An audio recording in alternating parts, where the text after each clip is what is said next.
ಚುನಾವಣೆ ಹೊತ್ತಲೇ ಕೇಂದ್ರದಿಂದ ಬರ ಪರಿಹಾರದ ಹಣ ಬಿಡುಗಡೆ ವಿಚಾರಕ್ಕೆ ಸಂಬಂಧಪಟ್ಟಂತೆ ಮುಖ್ಯಮಂತ್ರಿ ಸಿದ್ದರಾಮಯ್ಯ ಅವರು ರಿಯಾಕ್ಷನ್ ಕೊಟ್ಟಿದ್ದಾರೆ. ಕರ್ನಾಟಕದಲ್ಲಿ ಈ ವರ್ಷ ಬರ ಮತ್ತೆ ಬಂದಿದೆ. ಸುಮಾರು 48.19 ಹೆಕ್ಟೇರ್ ಪ್ರದೇಶದಲ್ಲಿ ಬೆಳೆ ನಷ್ಟ ಆಗಿದೆ. 8171.44 ಕೋಟಿ ರೂಪಾಯಿಗಳನ್ನ NDRF ಪ್ರಕಾರ ಕೊಡಬೇಕು ಅಂತೇಳಿ, ಆರ್ಥಿಕ ನೆರವು ನೀಡಬೇಕು ಅಂತೇಳಿ ಕೇಂದ್ರ ಸರ್ಕಾರಕ್ಕೆ ಮನವಿಯನ್ನು ಕೊಟ್ಟಿದ್ದೀವಿ. ಬರ ಪರಿಹಾರದ ವಿಷಯದಲ್ಲಿ ಕೇಂದ್ರದ ತಾರತಮ್ಯ ಸರಿಯಲ್ಲ. ಬರ ಪರಿಹಾರ ಬಿಡುಗಡೆ ವಿಚಾರದಲ್ಲಿ ಕೇಂದ್ರ ಸರ್ಕಾರದ ಮೋಸದ ಕಣ್ಣಾಮುಚ್ಚಾಲೆ ಆಟ ಮುಂದುವರೆದಿದೆ. ರಾಜ್ಯ ಜಂಟಿ ಖಾತೆ ಮಾಡಿದರಷ್ಟೇ ಮಾತ್ರ ಬರ ಪರಿಹಾರ ಬಿಡುಗಡೆಯಾಗಲಿದೆ. ಹಾಯ್ ಹಲೋ ಎಲ್ರಿಗೂ ನಮಸ್ಕಾರ. ವಿಜಯ ವಿಶ್ವವಾಣಿ ಯೂಟ್ಯೂಬ್ ಚಾನೆಲ್ಗೆ ಸ್ವಾಗತ.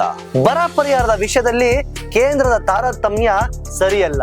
ಸರ್ವೋಚ್ಚ ನ್ಯಾಯಾಲಯದ ಮೊರೆ ಹೋದ ನಂತರ ರಾಜ್ಯ ಸರ್ಕಾರಕ್ಕೆ ಕೇಂದ್ರ ಸರ್ಕಾರ ಕೇವಲ 3,454 ಕೋಟಿ ರೂಗಳನ್ನು ಮಾತ್ರ ಬಿಡುಗಡೆ ಮಾಡಿದೆ. ಕೊನೆಗೂ ಕರ್ನಾಟಕಕ್ಕೆ ಬರ ಪರಿಹಾರ ಘೋಷಣೆಯಾಗಿದೆ. ಕೊನೆಗೂ ಬರ ಪರಿಹಾರ ಘೋಷಿಸಿದೆ ಕೇಂದ್ರ ಸರ್ಕಾರ.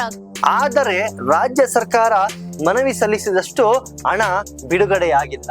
18,192 ಕೋಟಿ ರೂಗಳ ಪೈಕಿ ಈಗ ಬಿಡುಗಡೆ ಮಾಡಿರುವ ಹಣ ಆನೆ ಹೊಟ್ಟೆಗೆ ಅರೆ ಕನಸಿನ ಮಜ್ಜಿಗೆ ಎಂಬಂತಾಗಿದೆ. ಈ ಸಂದರ್ಭದಲ್ಲಾದರೂ ರಾಜ್ಯದತ್ತ ಕೇಂದ್ರ ಅನುಕಂಪ ತೋರಬೇಕಿತ್ತು.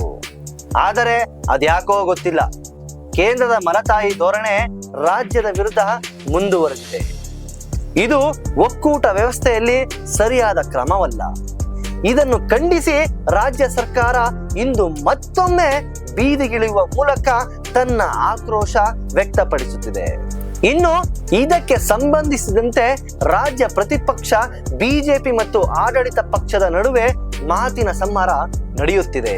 ಚುನಾವಣಾ ಆಯೋಗದ ಆದೇಶದಂತೆ ಕೇಂದ್ರ ಸರ್ಕಾರ ಇಷ್ಟು ಹಣ ಬಿಡುಗಡೆ ಮಾಡಿದೆ. ಇವರು ಬೇಡಿಕೆಯಷ್ಟು ಹಣ ಕೊಟ್ಟರೆ ರಾಜ್ಯ ಸರ್ಕಾರ ಅದನ್ನು ಗ್ಯಾರಂಟಿಗಳ ಯೋಜನೆಗಳಿಗೆ ಬಳಸಿಕೊಳ್ಳಲಿದೆ. ಹೀಗಾಗಿ ಮೊದಲ ಕಂತಿನಲ್ಲಿ ಇಷ್ಟು ಹಣ ಕೇಂದ್ರ ಬಿಡುಗಡೆ ಮಾಡಿದೆ ಎಂದು ಬಿಜೆಪಿ ಆರೋಪಿಸಿದೆ. ಬರ ಪರಿಹಾರ ಬಿಡುಗಡೆ ವಿಚಾರದಲ್ಲಿ ಕೇಂದ್ರ ಸರ್ಕಾರದ ಮೋಸದ ಕಣ್ಣಾಮುಚ್ಚಾಲೆ ಆಟ ಮುಂದುವರೆದಿದೆ. ಅತ್ತ ಸುಪ್ರೀಂ ಕೋರ್ಟ್ ಆದೇಶವನ್ನು ಪಾಲಿಸಿದಂತೆಯೂ ಇರಬೇಕು, ಇತ್ತ ಕರ್ನಾಟಕಕ್ಕೆ ಅನ್ಯಾಯವಾಗದಂತೆಯೂ ಇರಬೇಕು ಎಂದು ಬಿಜೆಪಿ ಆರೋಪಕ್ಕೆ ಕಾಂಗ್ರೆಸ್ ಕೌಂಟರ್ ಕೊಟ್ಟಿದೆ. ಅದೇನೇ ಇರಲಿ, ಬರ ಪರಿಹಾರ ವಿಚಾರದಲ್ಲಿ ರಾಜ್ಯ ಸರ್ಕಾರದ ಹೋರಾಟಕ್ಕೆ ಕೊನೆಗೂ ಜಯ ಸಿಕ್ಕಿದೆ. ಕಳೆದ ವರ್ಷ ಮುಂಗಾರು ವಿಫಲವಾಗಿದ್ದರಿಂದ ರಾಜ್ಯದಲ್ಲಿ ಭೀಕರ ಬರಗಾಲ ಎದುರಾಗಿದೆ. ಈ ಹಿನ್ನೆಲೆಯಲ್ಲಿ NDRF ನಿಂದ ಬರ ಪರಿಹಾರ ಬಿಡುಗಡೆ ಮಾಡುವಂತೆ ಕೇಂದ್ರ ಸರ್ಕಾರದ ಮುಂದೆ ರಾಜ್ಯ ಸರ್ಕಾರ ಕಳೆದ ಸೆಪ್ಟೆಂಬರ್ನಲ್ಲಿಯೇ 18,174 ಕೋಟಿ ರೂಗಳನ್ನು ಬೇಡಿಕೆ ಇಟ್ಟಿತ್ತು. ಈ ನಡುವೆ ಕೇಂದ್ರದ ತಂಡವು ಬಂದು ಪರಿಹಾರ ಅಧ್ಯಯನ ನಡೆಸಿತು. ಆದರೆ ಪರಿಹಾರ ಮಾತ್ರ ಇದುವರೆಗೂ ಬಿಡುಗಡೆಯಾಗಲಿಲ್ಲ. ಸಾಕಷ್ಟು ಬಾರಿ ಮನವಿ ಮಾಡಿಕೊಂಡು ನಂತರವೂ ಬರ ಪರಿಹಾರ ವಿಳಂಬವಾದ ಕಾರಣ ರಾಜ್ಯ ಸರ್ಕಾರ ಕೇಂದ್ರ ಸರ್ಕಾರದ ವಿರುದ್ಧ ಸುಪ್ರೀಂ ಕೋರ್ಟ್ ಮೊರೆ ಹೋಗಿತ್ತು. ವಿಚಾರಣೆ ವೇಳೆ ಬರ ಪರಿಹಾರ ಬಿಡುಗಡೆದ ಕುರಿತು 1 ವಾರದೊಳಗೆ ನಿರ್ಧರಿಸುತ್ತೇವೆ ಎಂದು ಕೇಂದ್ರ ಸರ್ಕಾರ ಹೇಳಿತು. ಅದರಂತೆ ಶನಿವಾರ 3,454 ಕೋಟಿ ರೂಗಳು ಬರ ಪರಿಹಾರವನ್ನು ಬಿಡುಗಡೆ ಮಾಡಿದೆ. ಬರ ಪರಿಹಾರ ತೆರಿಗೆ ನ್ಯಾಯಕ್ಕಾಗಿ ದಿಲ್ಲಿಯಲ್ಲಿ ಪ್ರತಿಭಟನೆಯು ರಾಜ್ಯ ಸರ್ಕಾರ ನಡೆಸಿತು. ಆಗ ವಿಳಂಬವಾಗಿ ಮನವಿ ಸಲ್ಲಿಸಿದ್ದಕ್ಕೆ ಪರಿಹಾರ ನೀಡಲು ಸಾಧ್ಯವಾಗಿಲ್ಲ. ಇದರ ಹಿಂದೆ ಯಾವುದೇ ದುರುದ್ದೇಶವಿಲ್ಲ ಎಂದು ಕೇಂದ್ರ ಸರ್ಕಾರ ಹಲವು ಬಾರಿ ಸ್ಪಷ್ಟಪಡಿಸಿತು. ಬಹುಶಃ ಕೇಂದ್ರದ ಈ ನಡಿಗೆಗೆ ರೈತರಿಂದ ವ್ಯಾಪಕ ಟೀಕೆಗಳು ವ್ಯಕ್ತವಾಗುತ್ತಿದ್ದವು. ಆ ನಂತರವಾದರೂ ಕೇಂದ್ರ ಸರ್ಕಾರ ಎಚ್ಚೆತ್ತುಕೊಳ್ಳಬೇಕಿತ್ತು. ಆ ಹಣವನ್ನು ತನ್ನ ಗ್ಯಾರಂಟಿ ಯೋಜನೆಗಳಿಗೆ ರಾಜ್ಯ ಸರ್ಕಾರ ಬಳಸಿಕೊಂಡರೆ ಅದರಿಂದ ಕಾಂಗ್ರೆಸ್ಗೆ ಲಾಭ ಎಂಬ ಯೋಚನೆ ಕೇಂದ್ರ ಬಿಜೆಪಿ ನೇತೃತ್ವದ ಸರ್ಕಾರದ್ದು ಆಗಿದ್ದರೆ ಅದು ಖಂಡಿತ ತಪ್ಪು.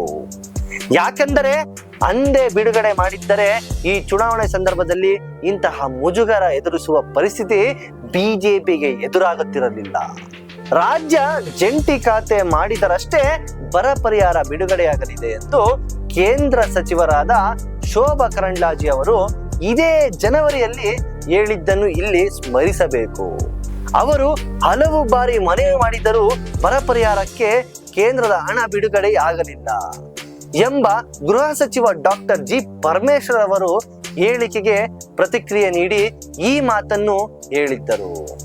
ಆದರೆ ಅವರ ಮಾತುಗಳಿಂದ ಒಂದಂತೂ ಸ್ಪಷ್ಟ, ಕೇಂದ್ರಕ್ಕೆ ತಡವಾಗಿ ಕರ್ನಾಟಕ ಸರ್ಕಾರ ಮನವಿ ಸಲ್ಲಿಸದೆ ಬರ ಪರಿಹಾರ ವಿಳಂಬಕ್ಕೆ ಕಾರಣ ಎಂದು ಪದೇ ಪದೇ ಹೇಳುತ್ತಾ ಬಂದಿದ್ದು ಸುಳ್ಳು ಎಂಬಂತೆ ಖಾತ್ರಿಯಾಗಿದೆ. ಕೇಂದ್ರ ಸರ್ಕಾರದ ಸಹಭಾಗಿತ್ವದಲ್ಲಿ ಜರುಗುತ್ತಿರುವ ಯಾವುದೇ ಯೋಜನೆಗಳಲ್ಲಿ ಅನುದಾನ ಸಿಕ್ಕಬೇಕಾದರೆ ಇನ್ನು ಮುಂದೆ ಜಂಟಿ ಖಾತೆ ತೆರೆಯುವುದು ಕಡ್ಡಾಯ. ಈ ಬಗ್ಗೆ ನೀತಿ ಆಯೋಗ ಸ್ಪಷ್ಟವಾಗಿ ಸೂಚನೆ ನೀಡಿದೆ. ಕೇಂದ್ರ ಪುರಸ್ಕೃತ ಯೋಜನೆಗಳಿಗೆ ಹಣ ಬಿಡುಗಡೆ ಮಾಡಿದರೂ ಸಾಕಷ್ಟು ಸಂದರ್ಭಗಳಲ್ಲಿ ರಾಜ್ಯ ಸರ್ಕಾರ ಹಣ ನೀಡಿರುವುದಿಲ್ಲ.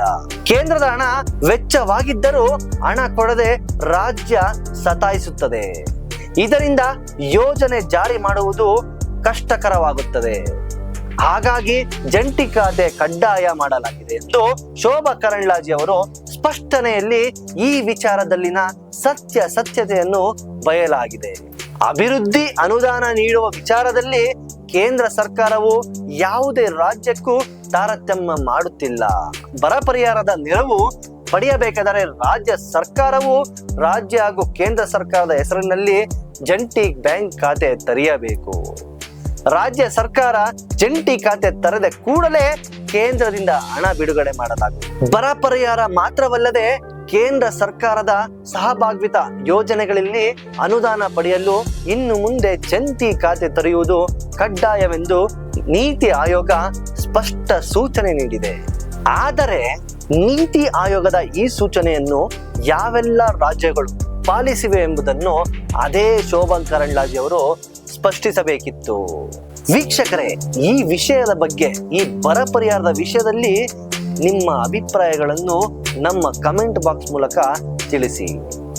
ವಿಷಯ ಇಷ್ಟವಾದಲ್ಲಿ ವಿಜಯ ವಿಶ್ವವಾಣಿ ಯೂಟ್ಯೂಬ್ ಚಾನೆಲ್ನ ಲೈಕ್ ಮಾಡಿ, ಶೇರ್ ಮಾಡಿ, ಸಬ್ಸ್ಕ್ರೈಬ್ ಮಾಡಿ. ಧನ್ಯವಾದಗಳು.